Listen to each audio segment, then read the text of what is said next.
yourself. Um, when you went through the Taste of Theater class and sessions, what is it that you want other people to know about A Taste of Theater and what you went through? It was a great experience. Tell us about the experience. It teaches you.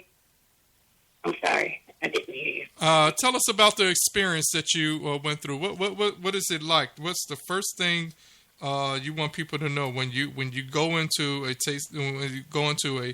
a session with Victor Gully or Shelley Garrett or his wonderful wife, Miss Garrett, and they're sitting there and they're teaching you all about stage work and stage production and the ins and outs. What is it that it's like first day of school? Tell us about it. Well, one thing I can tell people that you have when you going in, sometimes we're stuck in doing things our way. You have to be an open-minded person and be very receptive of what they're teaching. I've seen a lot of people like, hey, that ain't right, but it doesn't mean that it ain't right because it's not your way, or it's not the way that you're used to projecting things. You have to be open-minded and sometimes think out of the box when you're sitting there. You learn, you're like, wow, I know I did. Took a lot of points. Like, oh, I can do it that way. I can do it that way versus the way that I was used to doing it and comfortable in doing it.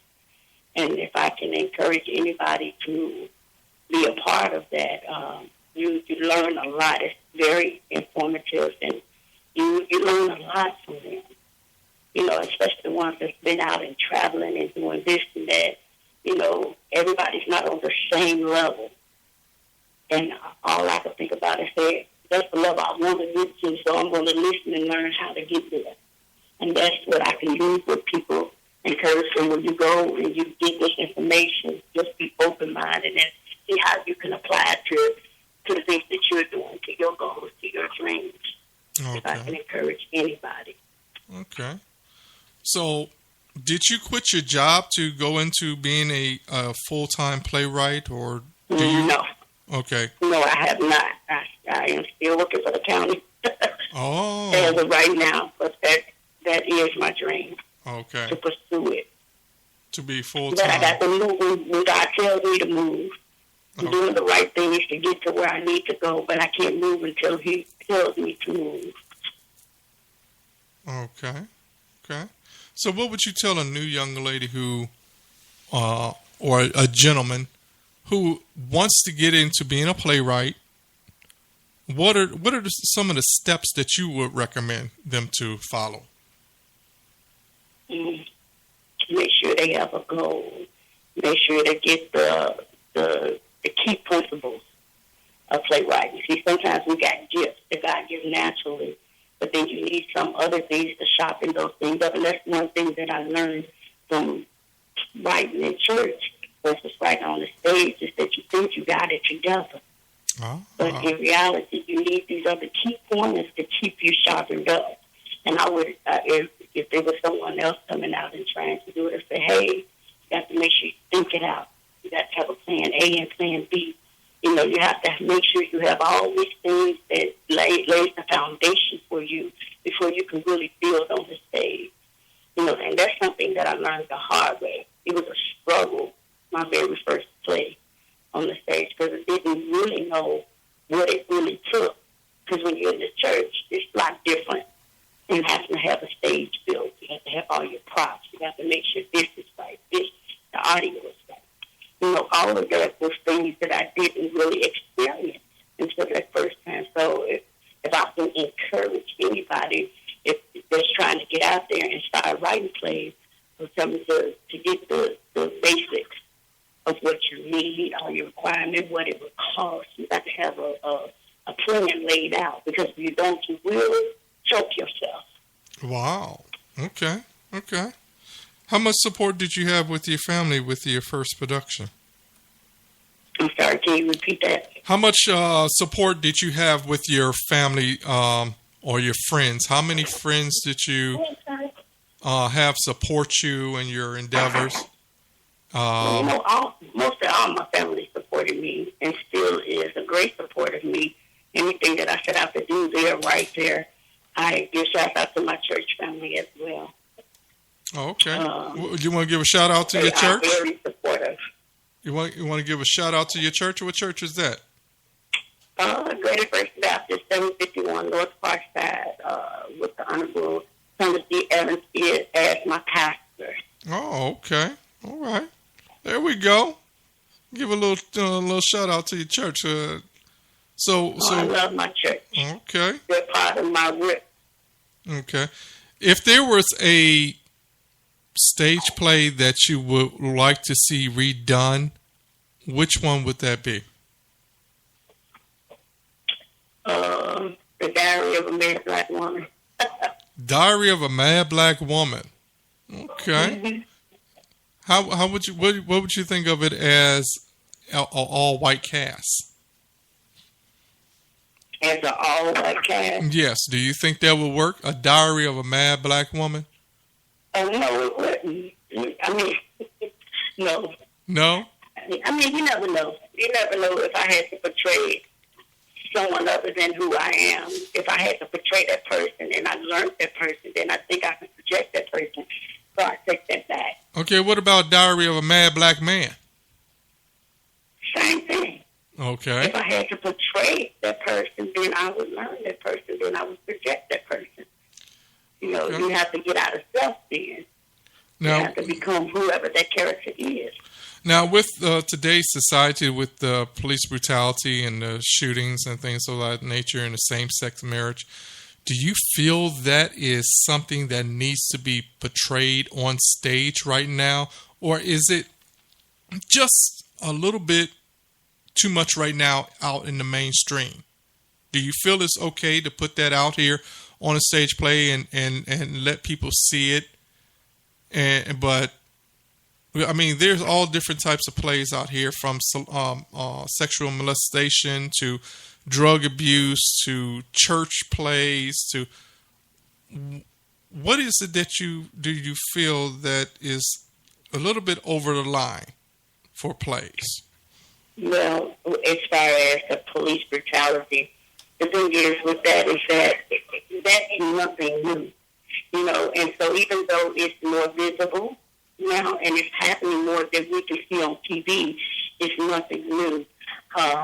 As far as getting it out there on the stage, I don't think it's something that I would be withheld from, or something that I would even put out there to be projected. I think a lot of stuff that's put out there, it sets us up more for failure. You know, even with as far as the brutality and stuff, a lot of stuff that has transpired, I think it set us up for failure. So would I be one to take it and write about it? I don't know. I don't have an answer for you there.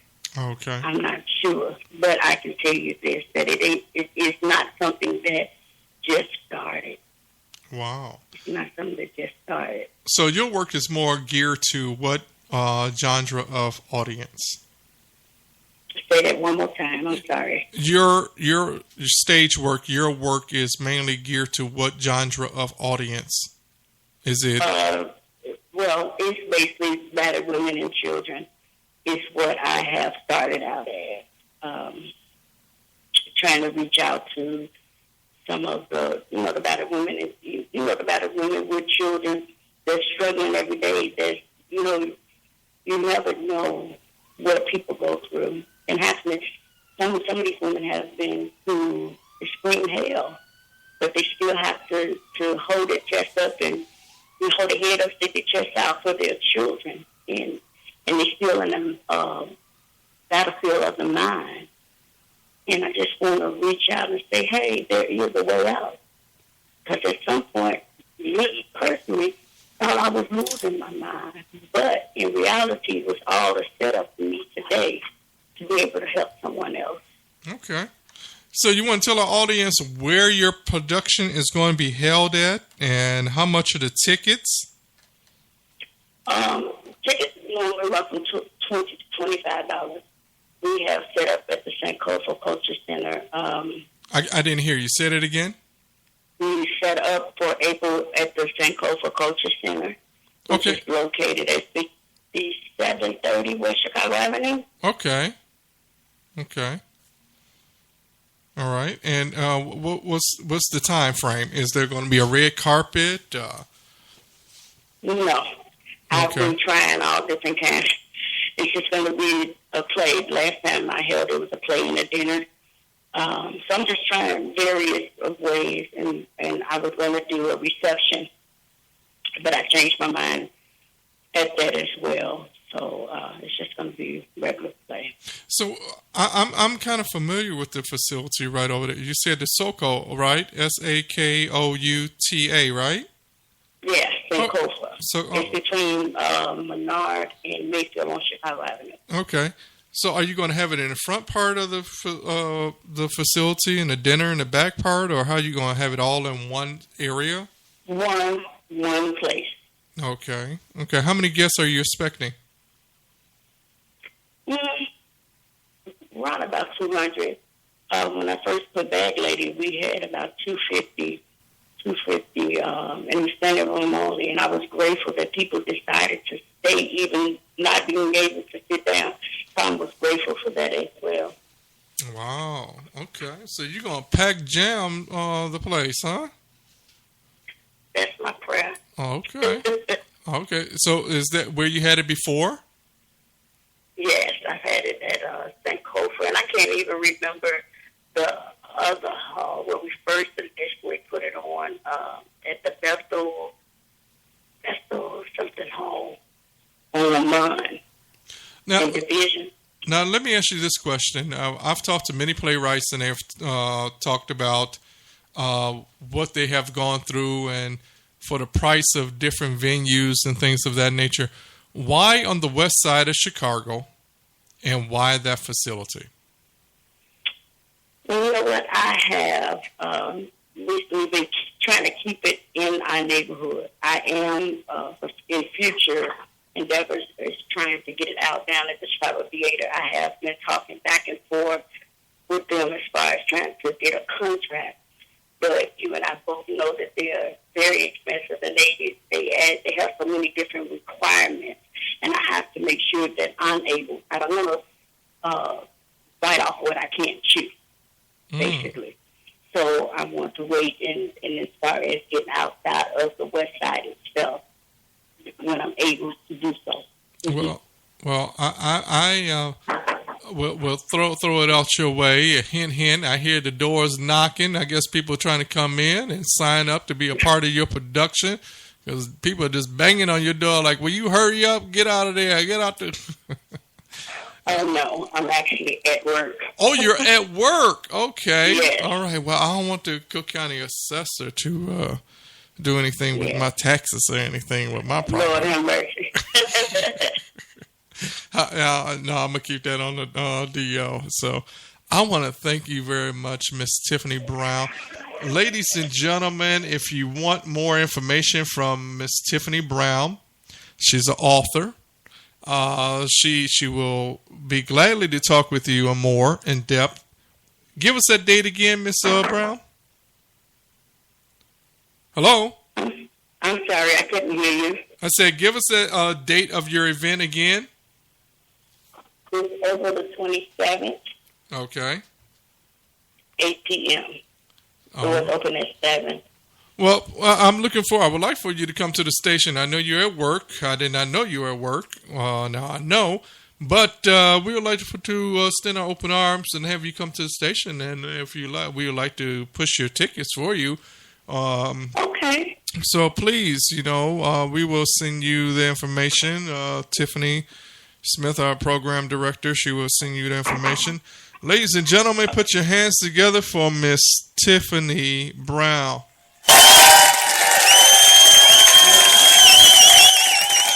We want to thank you very much, Miss Brown, for giving us a call, and we're looking forward. Ladies and gentlemen, give her a call as soon as possible. She'd like to talk with you more. Smooth 90.5 FM, WGSJBC Radio.